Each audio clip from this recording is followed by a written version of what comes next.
Guys, in this video, I will show you how you can fix Razer Synapse is not launching or opening. So the first step, what I suggest to do here is to go on search, go to services, and then on services, click on one of the tasks here and press R, right? And then you need to look for two tasks, Razer Central Service and Razer Synapse Service. So let's look for it. As you can see here, there is Razer Synapse service. Right click on it, go to properties, make sure startup type is automatic, and make sure service status is running. If it's not running, press start, right? And then let's look for Razer Central service. This one, do the same.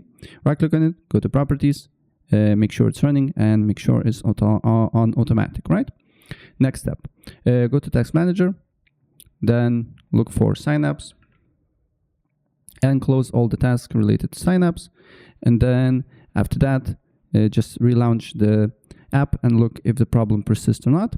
If the problem persists, go on search, go on Synapse, right click on it, go to open file location, again right click, show more options, properties, then look for compatibility, select run this program in compatibility mode 4, and select Windows 8 and run this program as administrator. Apply OK, and look if the problem persists. If the problem persists, go to installed apps. Then you need to look for Synapse. Synapse, right click on it or press on the three dots, modify, hit yes.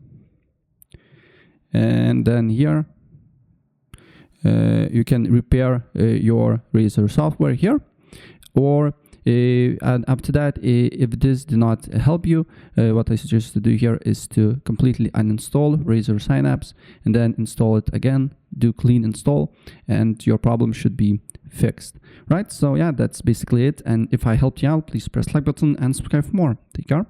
Bye.